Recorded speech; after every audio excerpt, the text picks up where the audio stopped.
طوبى لمن حفظ الكتاب بصدره فبدا وضيئا كالنجوم تألقا وتمثل القرآن في أخلاقه وفعاله فيه الفؤاد تعلقا وتلاه في جنح الدجى متدبرا والدمع من بين الجفون ترقرقا هذه صفات الحافظين كتابه حقا فكن بصفاتهم متخلقا.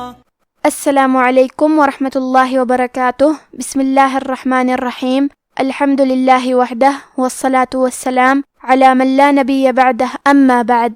رب اشرح لی صدری ویسر لی امری واحلل عقدۃ من لسانی یفقہ قولی. شروع کرتی ہوں اللہ کے نام سے جو بڑا مہربان نہایت رحم کرنے والا ہے. انشاءاللہ آج کے درس نمبر 335 میں سورۃ الواقعہ آیت نمبر 41 سے آیت نمبر 50 تک کی شرح اور ترجمہ سماعت فرمائیں گے. تو شروع کرتے ہیں. اعوذ باللہ من الشیطان الرجیم. وَأَصْحَابُ الشِّمَالِ مَا أَصْحَابُ الشِّمَالِ. کلمت و اصحاب میں حرف الصاد ہے. صاد حروف التفخیم میں سے ہے تو ہم یہ حرف کو موٹی آواز میں پڑھیں گے. کیونکہ یہاں صاد ساکن ہے تو ہم یہ حرف کو ہمزے سے پڑھیں گے. ہمزے کا معنی ہے حرف کی آواز ایسے کمزور ہو کہ اس میں پستی پائی جائے. تو ہم یہ کلمہ کو ایسے پڑھیں گے وَأَصْحَابُ. حرف الحا کی ادائیگی حلق کے درمیان والے حصے سے ہے. کلمت الشمال میں حرف شین پہ تشدید ہے لہذا دو حرف کے برابر شین کو پڑھنا ہے کیونکہ تشدید کی اصلیت دو حرف ہے. جیسا کہ یہاں حرف شین ہے تو یہ دو شین ہے، شین ساکن اور شین متحرک. کلمت ما کے آخری میں الف پہ مد کا علامہ ہے. یہ مد جائز منفصل ہے.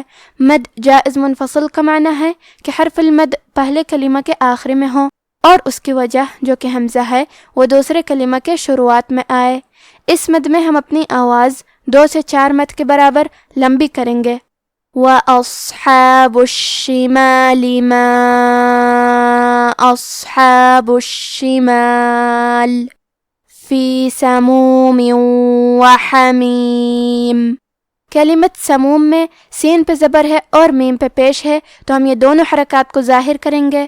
آخری میں میم کے نیچے تنوین زیر ہے. پھر حرف الواو آتا ہے کلمت وحمیم.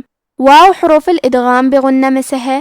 ادغام کا معنی ہے حرف کو حرف میں داخل کرنا تو ہم تنوین کو واو میں ملا کے غنہ اور تشدید کے ساتھ یہ حکم کو ادا کریں گے. سموم وحمیم. کلمت حمیم کے آخری میں میم کے نیچے تنوین زیر ہے.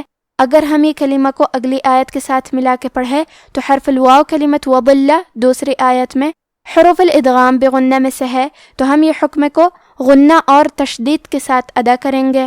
وَحَمِيمٍ وَظِلٍّ. اور ہم کلمت وحمیم پہ رکے تو میم پہ جزم سے رکیں گے. فِي سَمُومٍ وَحَمِيمٍ وَظِلٍّ مِّن يَحْمُومٍ. کلمت وَظِلٍ میں حرف الضو ہے. ضو کی ادائیگی زبان کے سر اور اوپر کے دانتوں کے اندرونی کناروں سے ہے. ضو حروف التفخیم میں سے ہے تو ہم یہ حرف کو موٹی آواز میں پڑھیں گے. حرف اللام پہ تشدید ہے لہذا دو حرف کے برابر لام کو پڑھنا ہے اور کیونکہ اس کے نیچے تنوین زیر ہے پھر حرف المیم آتا ہے کلمت من. میم حروف الادغام بغنہ میں سے ہے تو ہم یہ حکم کو غنہ اور تشدید کے ساتھ ادا کریں گے. وَظِلٍّ مِّن. کلمت من میں میم کے نیچے زیر ہے تو ہمیں زیر کو ظاہر کرنا ہے. آخر میں نون ساکن ہے. پھر حرف الیا آتا ہے کلمت یحموم. یا حروف الادغام بغنہ میں سے ہے تو ہم یہ حکم کو غنہ اور تشدید کے ساتھ ادا کریں گے. من یحموم. کلمت یحموم میں حا ساکن ہے اور حا حروف الہمز میں سے ہے تو ہم یہ کلمہ کو ایسے پڑھیں گے یحموم. آخری میں میم کے نیچے تنوین زیر ہے. یہ کلمہ کو اگلی آیت کے ساتھ ملا کے پڑھے تو حرف اللام کلمت لا حروف الادغام بغیر غنہ میں سے ہے تو ہم تنوین کو لام میں ملا کے بغیر غنہ سے لیکن تشدید کے ساتھ یہ حکم کو ادا کریں گے. وظل من يحموم لا بارد ولا کریم۔ کلمت بارد میں را کے نیچے زیر ہے تو یہاں را کا حکم ہے ترقیق، لہذا ہمیں حرف را کو پتلی آواز میں پڑھنا ہے۔ آخری میں دال کے نیچے تنوین زیر ہے، پھر حرف الواو ہے کلمت ولا، واو حروف الادغام بغنہ میں سے ہے تو ہم یہ حکم کو غنہ اور تشدید کے ساتھ ادا کریں گے۔ بارد ولا۔ کلمت کریم میں بھی حرف را کو پتلی آواز میں پڑھنا ہے۔ لا بارد ولا کریم۔ انہم کانوا قبل ذلک مترفین۔ کلمت انہم میں حرف نون پہ تشدید ہے تو ہم 2 حرف کے برابر نون کو پڑھیں گے۔ کلمت قبلہ میں حرف القاف کی ادائیگی زبان کے جڑ اور تالوں کے نرم حصے سے ہے۔ قاف حروف التفخیم میں سے ہے تو ہم یہ حرف کو موٹی آواز میں پڑھیں گے۔ حرف البا پہ جزم ہے، یہاں با کا حکم ہے قلقلہ۔ قلقلہ کا معنی ہے حرف ساکن کو ہلانا، تو ہم حرف البا کو ہلاتے ہوئے یہ کلمہ کو پڑھیں گے۔ قابلہ۔ کلمت ذالکہ میں حرف الدال ہے، دال کی ادائیگی زبان کے سر اور اوپر کے دانتوں کے اندرونی کناروں سے ہے۔ کلمت مترفین میں تا ساکن ہے، تا بھی حروف الہمس میں سے ہے تو ہم یہ کلمہ کو ایسے پڑھیں گے مترفین۔ حرف الراء پہ زبر ہے تو ہم زبر کو ظاہر کریں گے اور حرف الراء کو موٹی آواز میں پڑھیں گے۔ انہم کانوا قبل ذلک مترفین وَكَانُوا يُصِرُّونَ عَلَى الْحِنثِ الْعَظِيمِ۔ کلمت یصرون میں حرف الصاد کو موٹی آواز میں پڑھنا ہے۔ حرف را کو 2 حرف کے برابر پڑھیں گے کیونکہ را پہ تشدید ہے۔ کلمت الحنث میں ہا کے نیچے زیر ہے تو ہم زیر کو ظاہر کریں گے۔ یہاں نون ساکن ہے، پھر حرف الثا ہے، ثا حروف الاخفاء میں سے ہے۔ اخفاء کا معنی ہے چھپا دینا، تو ہم نون ساکن کو چھپاتے ہوئے اور غنہ کے ساتھ یہ حکم کو ادا کریں گے۔ الحنثی۔ حرف الثا کی ادائیگی زبان کے سر اور اوپر کے دانتوں کے اندرونی کناروں سے ہے۔ کلمت العظیم میں حرف الضو ہے تو ہم یہ حرف کو موٹی آواز میں پڑھیں گے۔ وَكَانُوا يُصِرُّونَ عَلَى الْحِنثِ الْعَظِيمِ وَكَانُوا يَقُولُونَ أَإِذَا مِتْنَا وَكُنَّا تُرَابًا وَعِظَامًا أَإِنَّا لَمَبْعُوثُونَ۔ کلمت یقولون میں حرف القاف کو موٹی آواز میں پڑھنا ہے۔ کلمت أَإِذَا میں الف پہ زبر ہے اور حمزہ کے نیچے زیر ہے تو ہم یہ دونوں حمزہ کو ظاہر کریں گے۔ أَإِذَا۔ کلمت متنا میں تا ساکن ہے، لہذا ہمیں تا کو ہمزے سے پڑھنا ہے۔ متنا۔ کلمت کننا میں حرف نون کے تشدید کو ظاہر کریں گے۔ کلمت ترابہ میں را پہ زبر ہے تو یہاں را کا حکم ہے تفخیم، تو ہم حرف را کو موٹی آواز میں پڑھیں گے کیونکہ اس کے بعد مد الف ہے اور مد الف میں پیچھے والے حرف کا حکم لیتے ہیں تفخیم میں اور ترقیق میں، تو ہمیں یہاں مد الف کو بھی بھاری آواز میں ادا کرنا ہے۔ ترابا۔ آخری میں با پہ تنوین زبر ہے، پھر حرف الواو ہے کلمت وعظاما، واو حروف الادغام بغنہ میں سے ہے تو ہم یہ حکم کو غنہ اور تشدید کے ساتھ ادا کریں گے۔ ترابا وعظاما۔ کلمت عظاما میں حرف الضو ہے اور اس کے بعد مد الف ہے تو ہم یہ دونوں حرف کو تفخیم سے ادا کریں گے۔ وعظاما۔ آخری میں میم پہ تنوین زبر ہے، پھر حمزہ آتا ہے کلمت ائنہ۔ حمزہ حروف الاظہار میں سے ہے۔ اظہار کا معنی ہے ظاہر کرنا، اور کیونکہ تنوین کی اصلیت نون ساکن ہے تو ہم یہاں تنوین ظاہر کریں گے اور اسے نون ساکن پڑھیں گے اور بغیر غنہ سے یہ حکم کو ادا کریں گے۔ وَعِظَامًا أَئِنَّا۔ کلمت ائنہ میں حمزہ پہ زبر ہے اور الف کے نیچے زیر ہے تو ہم یہ دونوں حمزہ کو ظاہر کریں گے۔ ائنّا۔ کلمت لمبعوثون میں با پہ جزم ہے، لہذا با کو قلقلہ سے پڑھنا ہے۔ لمبعوثون۔ وَكَانُوا يَقُولُونَ أَإِذَا مِتْنَا وَكُنَّا تُرَابًا وَعِظَامًا أَإِنَّا لَمَبْعُوثُونَ أَوَآبَاؤُنَا الْأَوَّلُونَ۔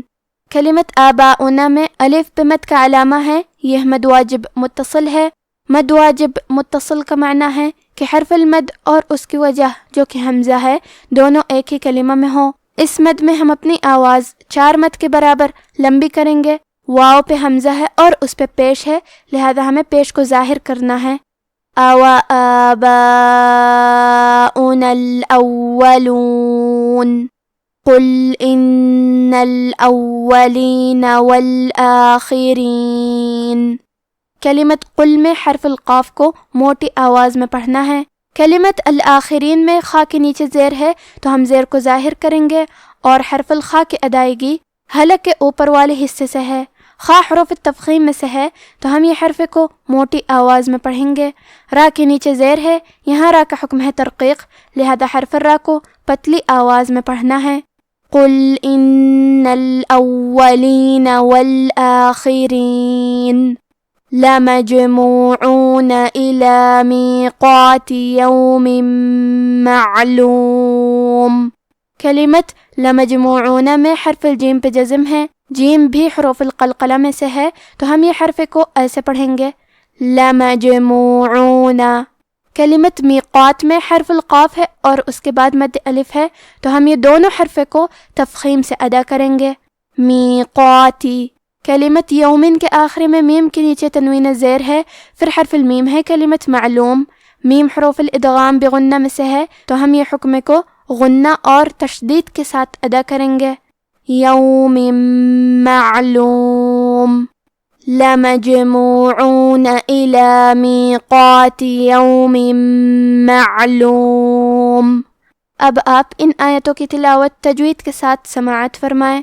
اعوذ باللہ من الشیطان الرجیم وَأَصْحَابُ الشِّمَالِ مَا أَصْحَابُ الشِّمَالِ فِي سَمُومٍ وَحَمِيمٍ وَظِلٍّ مِّن يَحْمُومٍ لَا بَارِدٍ وَلَا كَرِيمٍ إِنَّهُمْ كَانُوا قَبْلَ ذَلِكَ مُتْرَفِينَ وَكَانُوا يُصِرُّونَ عَلَى الْحِنثِ الْعَظِيمِ وَكَانُوا يَقُولُونَ أَإِذَا مِتْنَا وَكُنَّا تُرَابًا وَعِظَامًا أَإِنَّا لَمَبْعُوثُونَ أَوَآبَاؤُنَا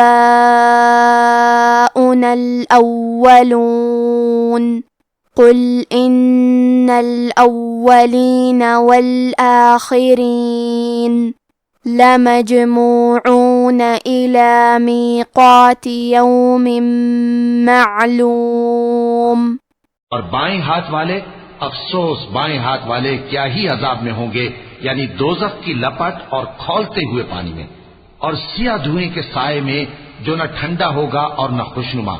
یہ لوگ اس سے پہلے عیش میں پڑے ہوئے تھے اور بڑے گناہ یعنی کفر پر اڑے ہوئے تھے، اور کہا کرتے تھے کہ بھلا جب ہم مر گئے اور مٹی ہو گئے اور ہڈیاں ہی ہڈیاں ہو گئے تو کیا ہمیں پھر اٹھنا ہوگا، اور کیا ہمارے اگلے باپ دادا کو بھی؟ کہہ دو کہ بے شک پہلے اور بعد والے سب ایک روز مقرر کے وقت پر جمع کیے جائیں گے۔ آج کا ہمارا درس یہیں ختم ہوتا ہے۔ سبحانک اللہم و بحمدک، اشہد ان لا الہ الا انت، استغفرک و اتوب الیک۔ والسلام علیکم ورحمۃ اللہ وبرکاتہ۔